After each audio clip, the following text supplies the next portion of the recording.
Saudara-saudari yang dikasihi Tuhan, kita sudah berbicara tentang 4 kewajiban gereja, yakni kerikma, koinonia, diakonia, dan liturgia. Saya hendak menutup seri ini dengan berbicara secara khusus tentang martiria sebagai satu keunikan gereja dalam memberi kesaksian tentang kerajaan Allah.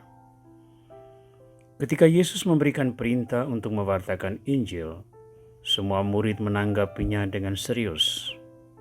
Sejumlah konsolidasi dilakukan di kalangan jemaat perdana, seperti praktek perjamuan dan doa bersama, penetapan diakon-diakon untuk melayani meja, agar para rasul berkonsentrasi pada pelayanan doa dan firman. Karena popularitas jemaat ini, begitu banyak orang memutuskan untuk bergabung dengan mereka. Hal ini menumbuhkan rasa iri hati di kalangan pemimpin agama Yahudi. Mahkamah agama mulai bertindak keras dengan menangkap para rasul dan melarang mereka untuk mengajar dalam nama Yesus. Herodes juga bertindak keras dengan menyuruh membunuh Yakobus, saudara Yohanes, lalu menahan Petrus. Stefanus dibunuh, lalu dilanjutkan dengan penganiayaan terhadap murid-murid Yesus oleh Saulus sebelum ia sendiri bertobat dan menjadi pengikut Yesus. Demikianlah penganiayaan terhadap para murid terjadi secara sistematis dan membawa banyak penderitaan. Namun semua kepahitan itu sesungguhnya sudah disampaikan oleh Yesus sendiri. Dalam Injil Matius bab 10 ayat 18 dan 22 kita membaca, "Karena aku, kamu akan digiring ke muka penguasa-penguasa dan raja-raja sebagai satu kesaksian bagi mereka dan bagi orang-orang yang tidak mengenal Allah. Dan kamu akan dibenci semua orang karena namaku, tetapi orang yang bertahan sampai pada kesudahannya akan selamat." Dari pernyataan Kristus ini, kita dapat melihat bahwa kewajiban memikul salib selalu akan melekat pada pewartaan Injil. Bahkan itu sudah menjadi satu bentuk kesaksian yang menyuburkan benih kerajaan Allah.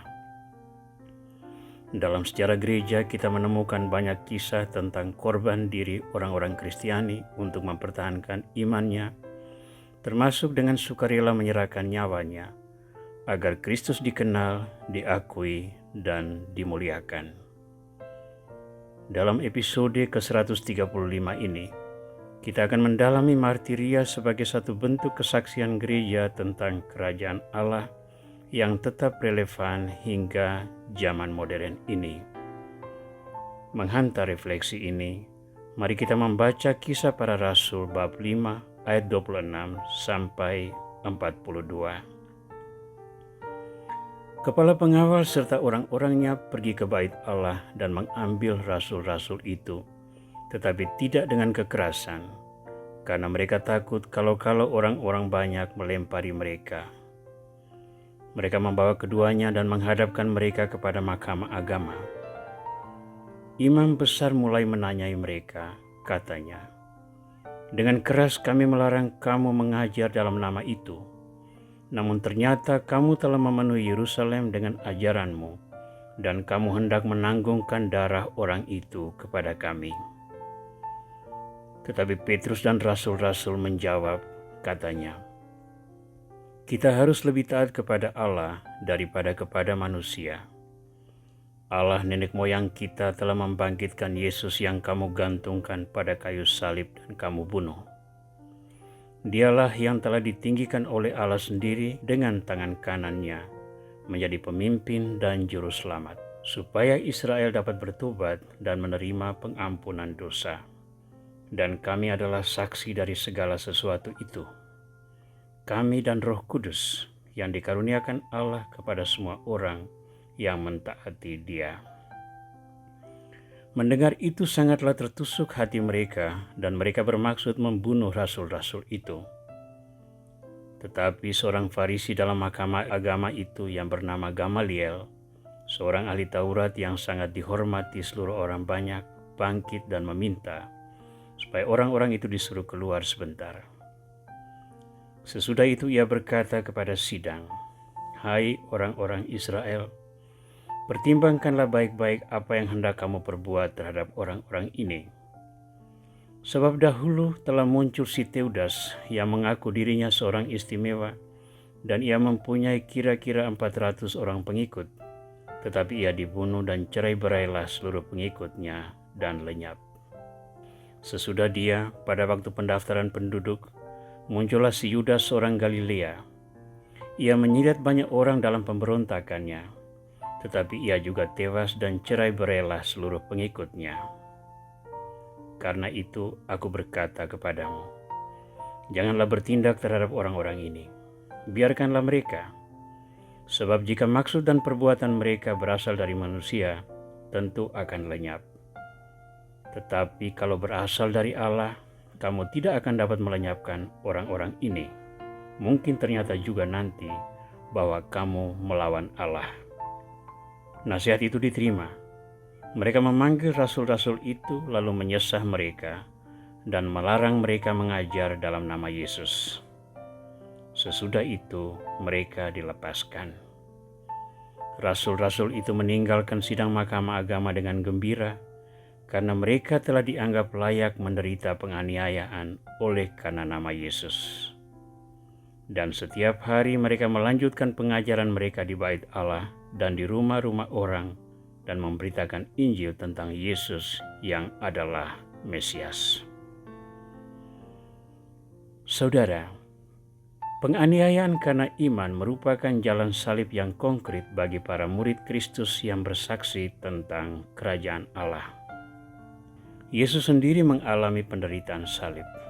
Para murid mengalami penderitaan salib. Maka kesaksian iman merupakan salib nyata yang selalu menyertai pesiarahan umat Kristiani. Oleh iman, para murid mewartakan keselamatan dalam nama Yesus. Yang diungkapkan adalah kebenaran bagi orang yang percaya, tetapi gangguan bagi kenyamanan orang-orang yang tidak percaya. Dan salib terbesar adalah kemartiran, ketika seseorang menyerahkan nyawanya demi iman akan Kristus. Begitu banyak martir yang telah memberikan diri untuk bersaksi tentang kerajaan Allah, dan dalam wujud-wujud baru, kemartiran masih tetap ada bersama kita ketika kita mengalami berbagai bentuk perlawanan karena iman tersebut, seperti diskriminasi karena iman, hambatan dalam kebebasan beragama, perlawanan ketika mendirikan gereja, hingga pelecehan terhadap ajaran-ajaran iman dengan cara-cara yang tidak bermartabat. Ketika menghadapi situasi ini, mari kita berpijak pada pengalaman para rasul di atas. Kita perlu menumbuhkan kualitas diri yang akan menolong kita untuk tetap setia bersaksi dalam semangat martiria.